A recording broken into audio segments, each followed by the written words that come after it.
в България, уви, път не се дава на добрите. В България се дава път на удобните. А удобни твърде често са некадърните. Което води до лоши резултати, постигнати от тези некадърни и назначени, за да бъдат удобни, а не за да свършат добре работата. Това, разбира се, е фрустрация у кадърните, но те са двигателя на една нация, те са солта на земята, така да се каже. И когато получаваме лоши резултати, лош резултат е 2,5 милиона българи извън България, които няма да се върнат и техните деца няма да се върнат, и с това трябва да сме напълно наясно.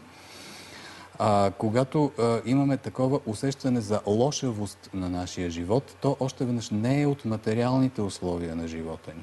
То е от усещането за тази несправедливост. Ние не обичаме да спазваме правила. Защо? Това е много дълъг разговор, но те